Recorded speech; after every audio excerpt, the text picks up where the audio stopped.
Escuchemos el mensaje que Dios tiene preparado para nosotros, es pan del cielo.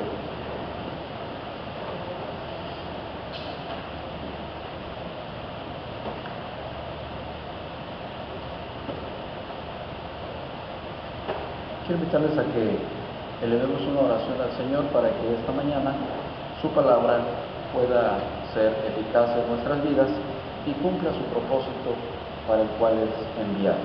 Oremos. Señor, en esta hora de la mañana te damos gracias por este tiempo de adoración.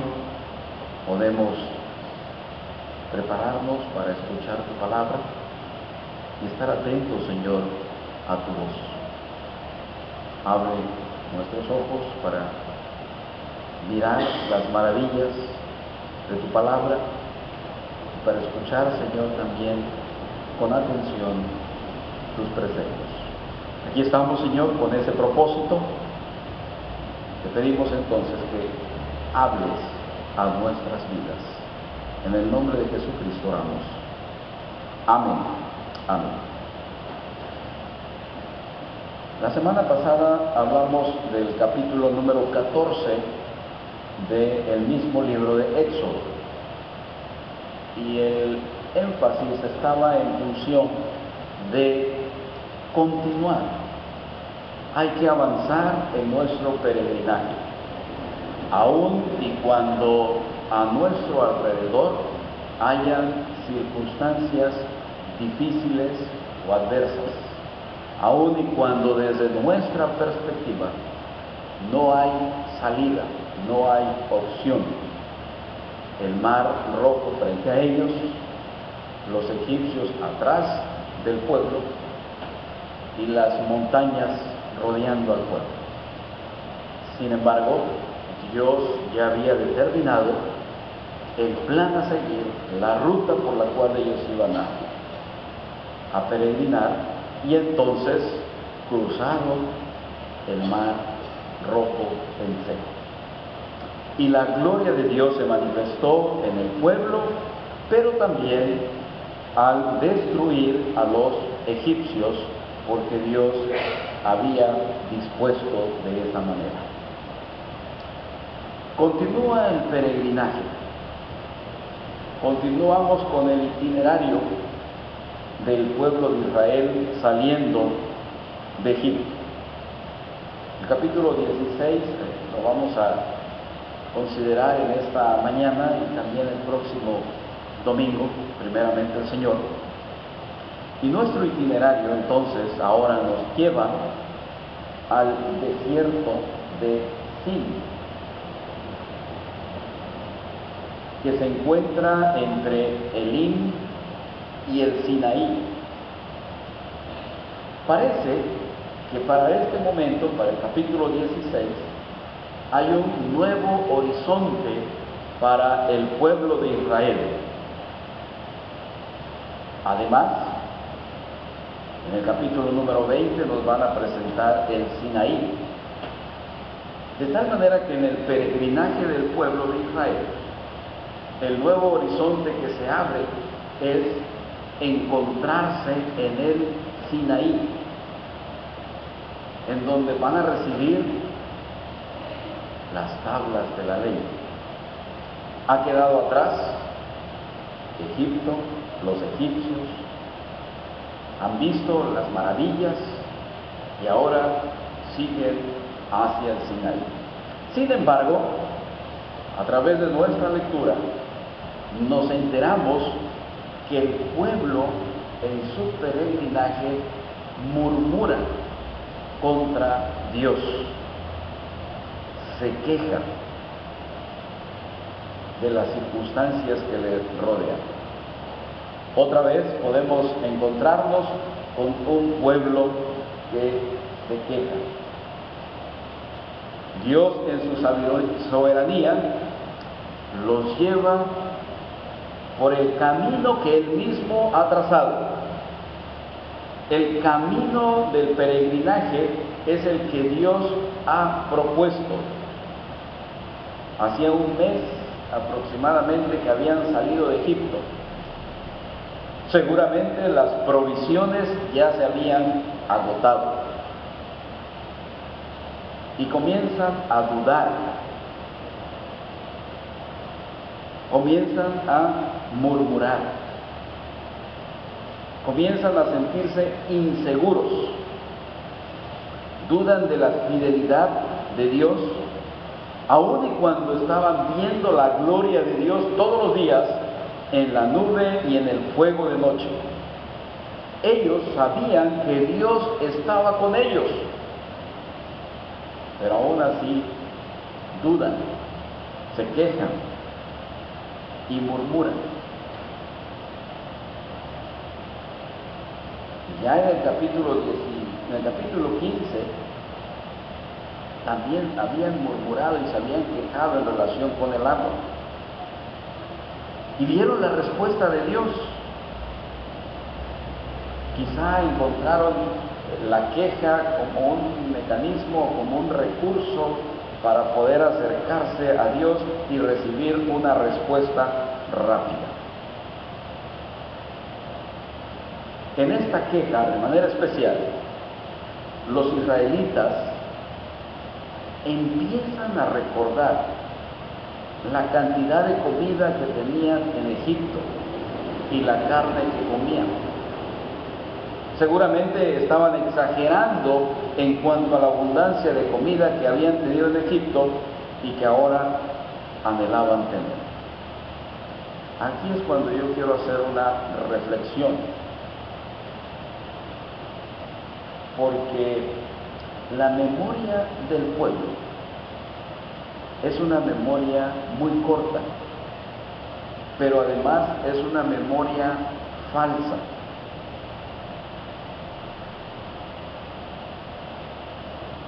Reclaman que prefieren que Dios los hubiese matado en Egipto en vez de morir de hambre en el desierto.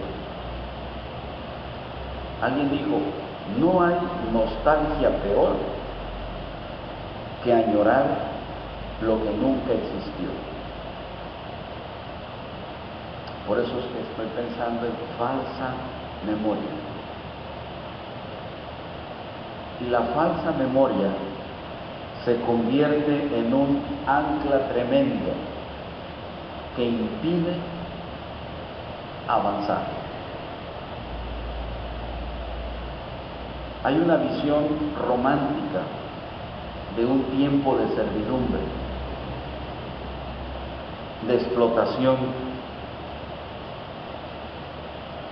y las dificultades que el pueblo enfrenta en este momento que estamos leyendo el capítulo 16,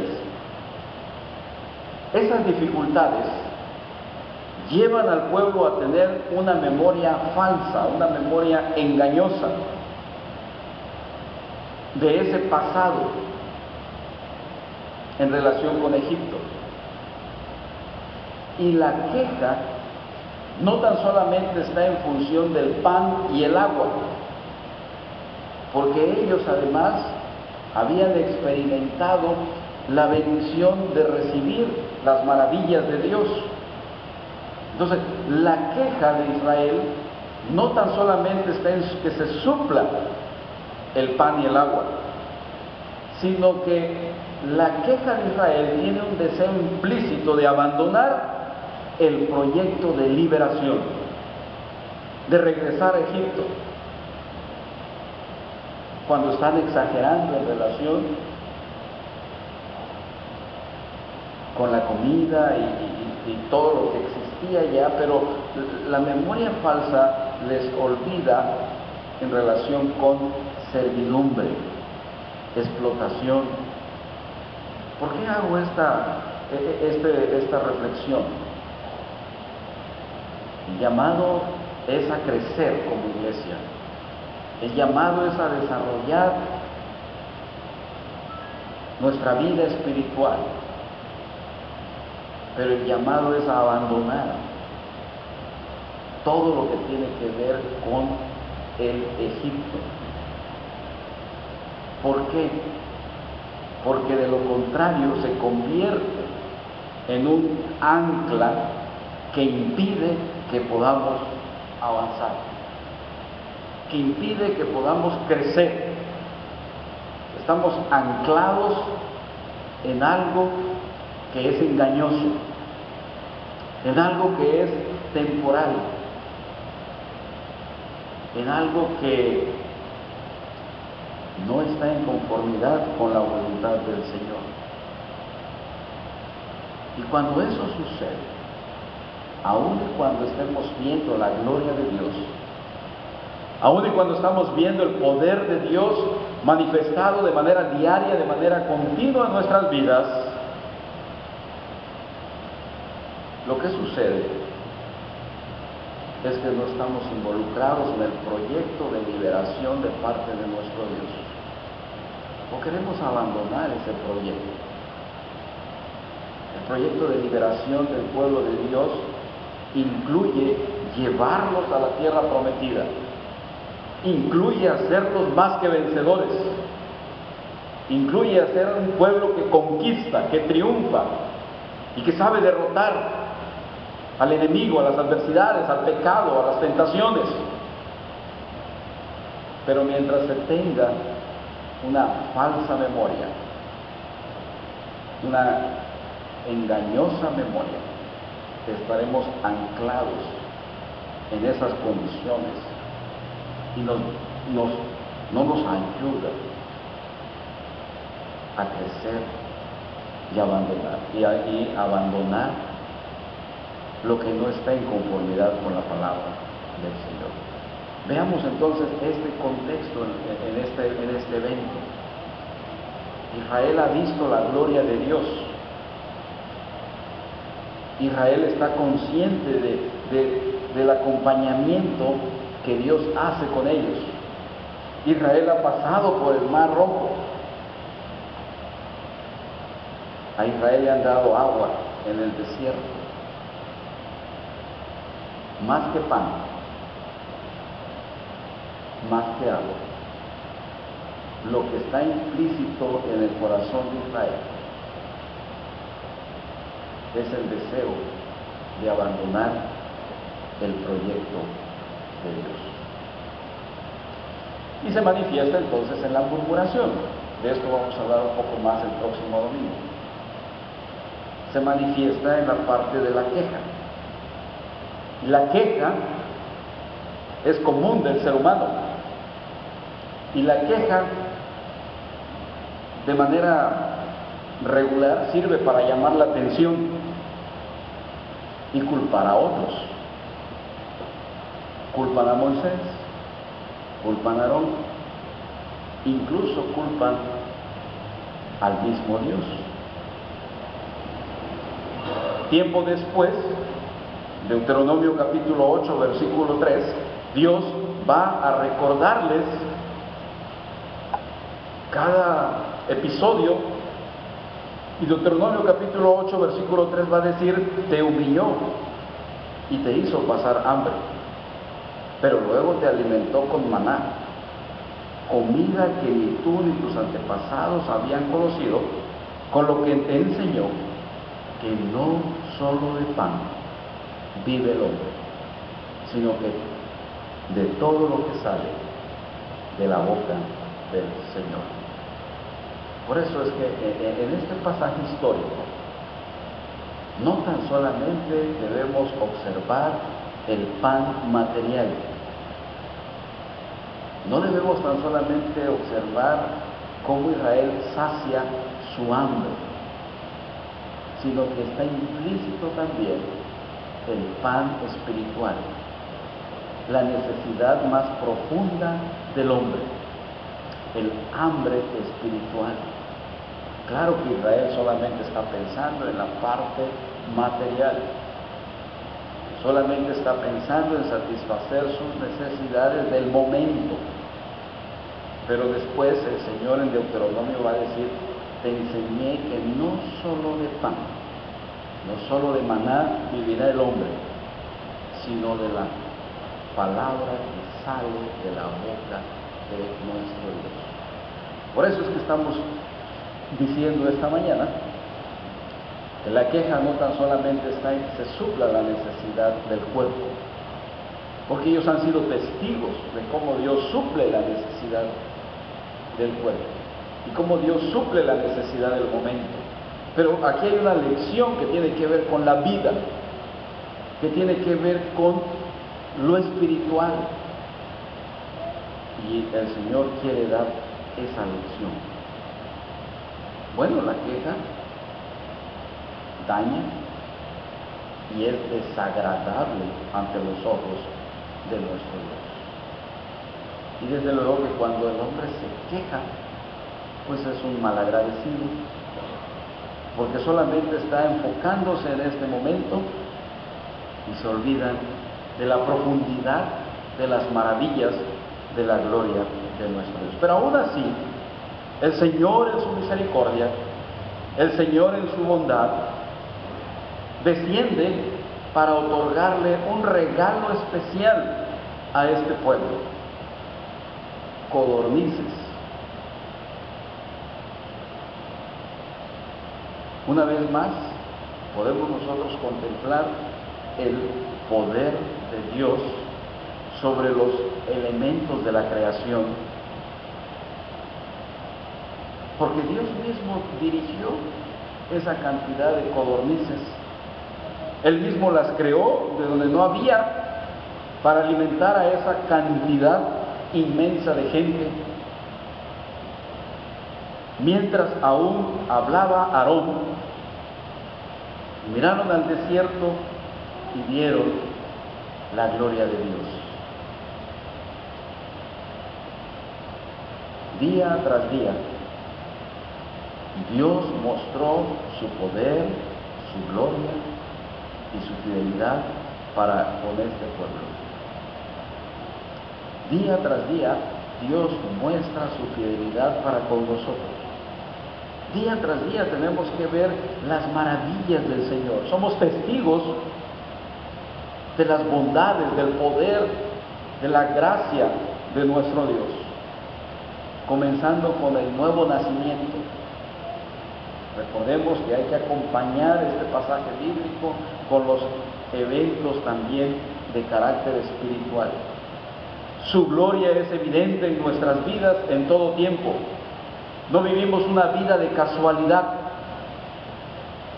sino que nuestra vida está en función del propósito, de la voluntad. El peregrinaje, el itinerario por el cual vamos transitando, no es casualidad, es soberanía de Dios. Y si es soberanía de Dios, vemos la mano de Dios en todos nuestros asuntos y en todo tiempo. El Señor regala el pan del cielo. No solamente les dio de comer carne esa tarde, sino que el milagro grande para Israel es que el maná o el pan del cielo por 40 años pudieron disfrutar. Dios los alimentó con el pan del cielo todos los días, sin faltar uno solo. ¡Qué bendición! ¡Qué providencia! ¿Cómo es que Dios acompaña a su pueblo? ¿Cómo es que Dios muestra su gloria con el pueblo? A pesar de la dura cabeza de este pueblo. El maná aparecía en la mañana junto al rocío, y al desaparecer el rocío se podía ver el pan del cielo. Otra reflexión que quiero hacer: habían reglas. Porque recordemos que el Dios soberano es un Dios de orden, es un Dios de reglas. ¿Cuáles eran estas reglas? Se recogía solamente lo que se iba a comer. No se podía recoger más de lo necesario. Otra regla era: no se podía guardar para el siguiente día, porque se echaba a perder y le salían gusanos. Desde luego que el pueblo volvió a dudar y rompieron las reglas. pero el maná se echaba a perder. Una de las reflexiones que podemos hacer es que en ocasiones guardamos maná que se echa a perder, más de lo que necesitamos. Hay que seguir las reglas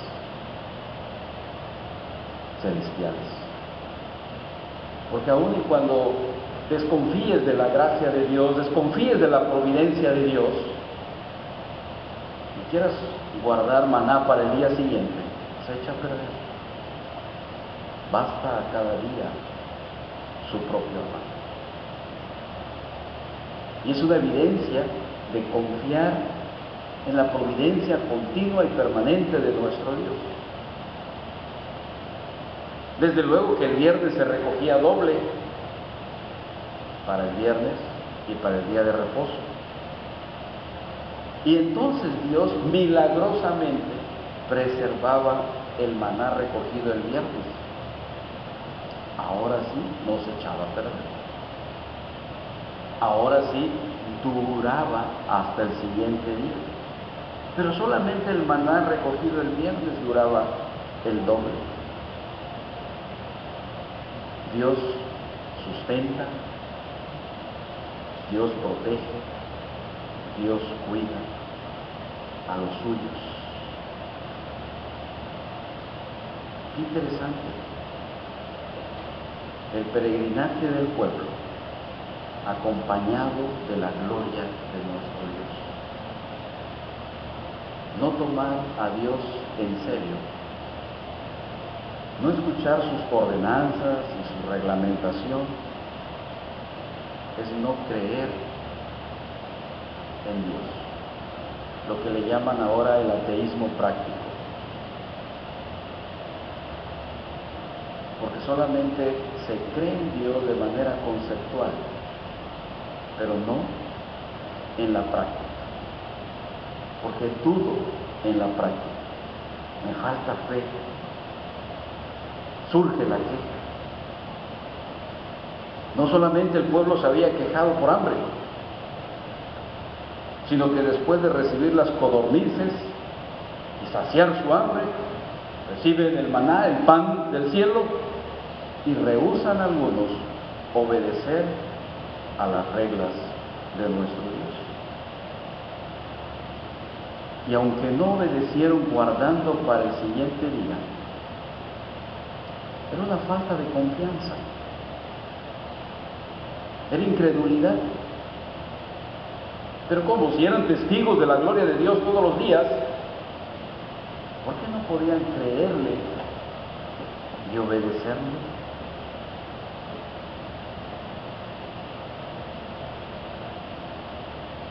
Lección para nosotros. Creer en Dios es hacer su voluntad. Creer en Dios es conocer la palabra, sus propósitos. Creer en Él es someternos a sus ordenanzas. Creer en Dios es disfrutar las bendiciones. Hay muchos peligros de los que uno regularmente se cuida y procura seguir las instrucciones. Porque si no seguimos las instrucciones, algo va a suceder y no es agradable. Por eso, a los avisos de Dios, a las reglas de Dios, debemos creer. Porque Dios lo va a hacer, Dios lo va a cumplir. El sábado, porque aquí también hay una lección en relación con el día de reposo. El sábado es el día de reposo. Y es interesante cómo el Señor obliga a su pueblo a guardar el día de reposo. No había otra opción entonces, porque dice que aconteció que algunos del pueblo salieron en el séptimo día a recoger y no hallaron. Y Jehová dijo a Moisés: ¿hasta cuándo no querréis guardar mis mandamientos y mis leyes? Mirad que Jehová os dio el día de reposo, y por eso en el sexto día os da pan para 2 días. Estése pues cada uno en su lugar y nadie salga de él en el séptimo día. Así, obligadamente, el pueblo reposó el séptimo día. Porque el mandato del Señor es guardar, reposar, descansar, cambiar de actividad, porque es por el bien del propio pueblo. Si Dios descansó de su obra de creación en el séptimo día, es muy claro que la lección de nuestro Dios es que Él instituyó por el bien de su pueblo el día de reposo. Entonces, el día de reposo, mire, es un regalo de Dios para el bienestar del hombre. Pero en ocasiones lo cambiamos y lo ponemos en un sentido obligatorio, y eso no es el principio escritural. El principio escritural es que toda persona necesita por lo menos un día de descanso espiritual a la semana para el bien de él mismo. Hay lecciones pues espirituales derivados de este acontecimiento histórico con el pueblo de Israel. ¿Queremos ver la gloria de nuestro Dios? Terminamos diciendo, al encontrarnos en el desierto, para poder ver la gloria de Dios, no hay que regresar o mirar hacia atrás, hacia el Egipto, hacia la esclavitud, hacia la servidumbre. No hay que voltear hacia atrás. En este presente, el futuro que Dios está creando es hacia la gloria eterna. Voltear hacia atrás es un ancla que impide crecer, y es querernos liberar del proyecto de Dios. Pero estamos en el proyecto con Dios, hacia la gloria eterna, hacia el Canaán espiritual. No hay que entonces añorar el pasado, no hay que esclavizarnos más a la servidumbre, hay que vivir en la libertad a la cual fuimos llamados y enfocarnos en las cosas celestiales que Dios está creando. Porque el Señor, de manera voluntaria o de manera obligada, cumplirá su propósito entre nosotros. Que Dios nos bendiga y que Él provea, como hasta hoy lo ha hecho, todos los días, y que podamos ver la gloria del Señor en todo momento. Que Dios nos bendiga. Amén.